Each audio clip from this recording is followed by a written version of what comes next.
শুভ সকাল প্রিয় শিক্ষার্থীরা। একাদশ দ্বাদশ শ্রেণী পরিণতি ও সুশাসনের দ্বিতীয় পত্র ক্লাসে তোমাদের স্বাগত জানাচ্ছি। আশা করি তোমরা ভালো আছো। আমি বদরুন লায়লা, অধ্যাপক ও বিভাগীয় প্রধান, রাষ্ট্রবিজ্ঞান বিভাগ, হাজী মিসির আলী ডিগ্রি কলেজ, দেলপাড়া, নারায়ণগঞ্জ। আজ আমি পরিণতি ও সুশাসন বিষয়ের দ্বিতীয় পত্রের প্রথম অধ্যায় ব্রিটিশ ভারতের প্রতিনিধিত্বশীল সরকারের বিকাশ থেকে 1885 সালে গঠিত ভারতীয় জাতীয় কংগ্রেস নিয়ে আলোচনা করব।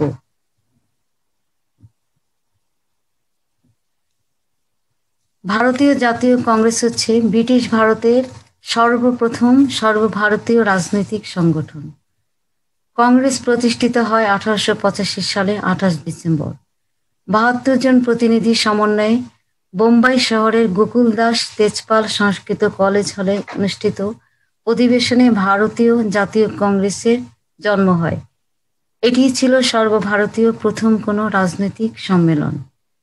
1878 সালে লর্ড লিটনের শাসনামলে দেশীয় সংবাদপত্রের কণ্ঠরোধ করার উদ্দেশ্যে vernacular press act, arms act পাশ করেন।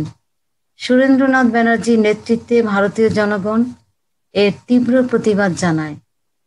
ইলবার্ট বিল পাশ হলে ব্রিটিশ শাসকদের প্রতি ভারতীয় জনগণের অসন্তোষ ও ঘৃণা আরও বৃদ্ধি পেতে থাকে।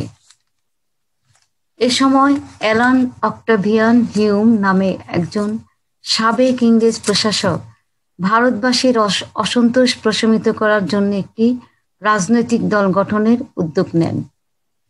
তিনি ভাইসরয় লর্ড ডাফরিনকে ভারতীয় জনগণের আসন্ন গণবিদ্রোহ থেকে বাঁচার জন্য একটি ব্রিটিশ অনুগত রাজনৈতিক প্রতিষ্ঠান গঠনের পরামর্শ প্রদান করেন।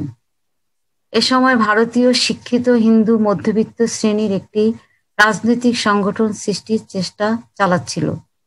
এভাবে হিউমের উদ্যোগে এবং লর্ড ডাফরিনের সমর্থনে 1885 সালের 28 ডিসেম্বর বোম্বাই শহরে সর্বভারতীয় জাতীয় কংগ্রেস নামক একটি রাজনৈতিক সংগঠন প্রতিষ্ঠিত হয়। বাঙালি ব্যারিস্টার উমেশচন্দ্র ব্যানার্জি কংগ্রেসের প্রথম সভাপতি নির্বাচিত হন। সরকারি প্রচেষ্টায় কংগ্রেস প্রতিষ্ঠা করার অন্যতম কারণ ছিল ব্রিটিশ বিরোধী আন্দোলন নিয়মতান্ত্রিক পথে পরিচালিত করা এবং ভারতীয়দের সব দাবি দাওয়াকে একত্রিত করে সরকারের কাছে উপস্থাপন করা। এখানে অ্যালান অক্টাভিয়ান হিউম, যিনি কংগ্রেসের প্রতিষ্ঠাতা, তার ছবি দেখা যাচ্ছে। লর্ড ডাফরিন, যিনি সে সময় ভাইসরয় ছিলেন ভারতের। উমেশচন্দ্র ব্যানার্জি, যিনি কংগ্রেসের প্রথম সভাপতি ছিলেন, তার ছবি দেখা যাচ্ছে। 1885 সালের কংগ্রেস প্রতিষ্ঠার লক্ষ্য ও উদ্দেশ্য। কংগ্রেস ছিল ভারতের সর্বপ্রথম রাজনৈতিক সংগঠন। ভারতের বিভিন্ন অঞ্চলে বসবাসরত মানুষের মধ্যে যোগসূত্র স্থাপন করে সৌহার্দ্যপূর্ণ সম্পর্ক গড়ে তোলা,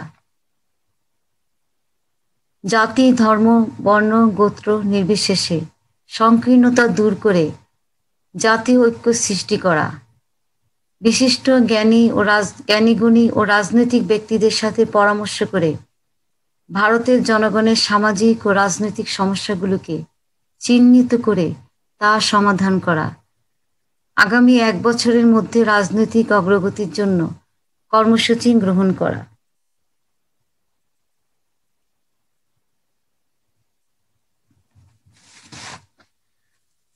(1885 সালের কংগ্রেস প্রতিষ্ঠার গুরুত্ব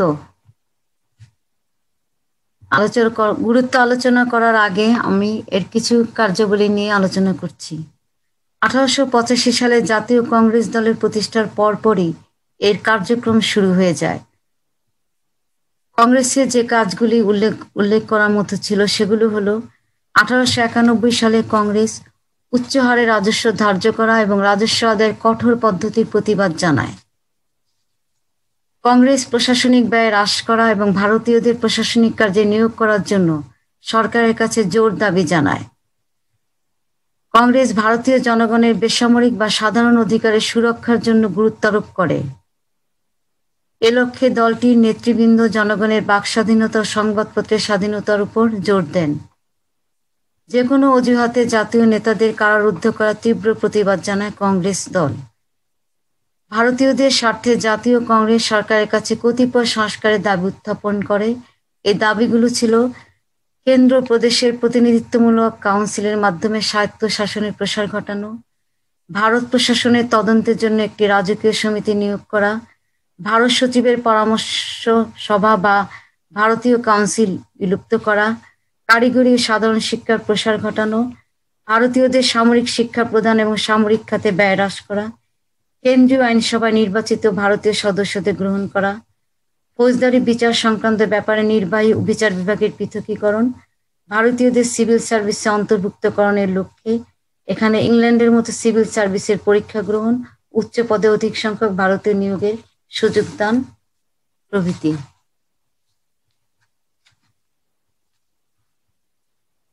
মূলত যুগের দাবি ঐতিহাসিক প্রয়োজনে কংগ্রেস দলের সৃষ্টি হয়েছিল।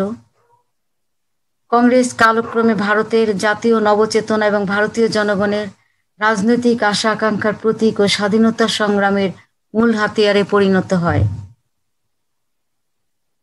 কংগ্রেস ভারতের জাতীয়তাবাদী চেতনাকে সংগঠিত সুসংহত করে জাতিকে স্বাধিকার আন্দোলন থেকে পর্যায়ক্রমে স্বাধীনতা আন্দোলনের ধারায় প্রবাহিত করে। ভারতের প্রথম রাজনৈতিক দল হিসেবে জনগণকে রাজনৈতিক সচেতন করে, দেশপ্রেম জাগ্রত করে, শাসনতান্ত্রিক সংস্কারের জন্য ব্রিটিশ সরকারের উপর চাপ প্রয়োগ করে, ভারতের স্বাধীনতা অর্জনের ক্ষেত্রে গুরুত্বপূর্ণ ভূমিকা পালন করে। আমরা দেখতে পাই যে কংগ্রেস 1885 থেকে 1947 পর্যন্ত কংগ্রেস যে কার্যক্রম পরিচালনা করে সেখানে আমরা দেখেছি যে নরমপন্থী রাজনৈতিক নেতারা যেমন ছিলেন তেমনি ছিলেন চরমপন্থী রাজনৈতিক নেতা। যারা নরমপন্থী ছিলেন তারা নিয়মতান্ত্রিক উপায়ে ব্রিটিশ সরকারের কাছে দাবি দেওয়া তুলে ধরতে চেয়েছিলেন। যারা চরমপন্থী ছিলেন তারা জোর দাবি জানিয়ে সরকারের কাছ থেকে দাবি আদায় করতে চেয়েছিলেন। আমরা দেখেছি যে 1905 সালে যখন বাংলা বিভক্ত হলো তখন কংগ্রেস তীব্র বিরোধিতা করে এবং পরবর্তীতে 1911 সালে বঙ্গভঙ্গ রদ হয়। এরপরে আমরা দেখতে পাই আস্তে আস্তে নরমপন্থী চরমপন্থী উভয় দলেই তাদের রাজনৈতিক কার্যক্রম পরিচালনা করে এবং ব্রিটিশ সরকার চরমপন্থী নেতাদের বিরুদ্ধে দমন নীতি প্রয়োগ করে। পরবর্তীতে আমরা দেখি আন্দোলনের নেতৃত্ব মহাত্মা গান্ধীর হাতে যায় এবং আমরা দেখতে পাই তিনি অহিংস আন্দোলনের উপর জোর দেন। পরবর্তীতে আমরা দেখতে পাই যে এই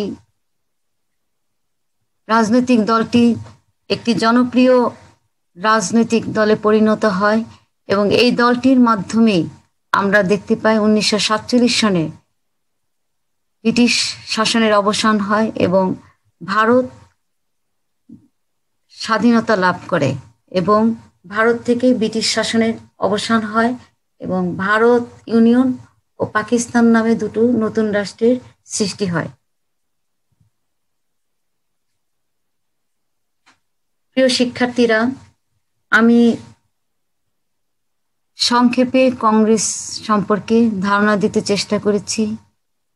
তোমরা কংগ্রেস সম্পর্কে বিস্তারিত জানতে পারবে বই পড়ে, কারণ এই দলটির আলোচনা এত সংক্ষিপ্ত পরিসরে করা সম্ভব নয়। তোমরা বই পড়ে বিস্তারিত জানবে। আজ এই পর্যন্তই। ভালো থেকো, সুস্থ থেকো, নিরাপদে থেকো। সবাইকে ধন্যবাদ।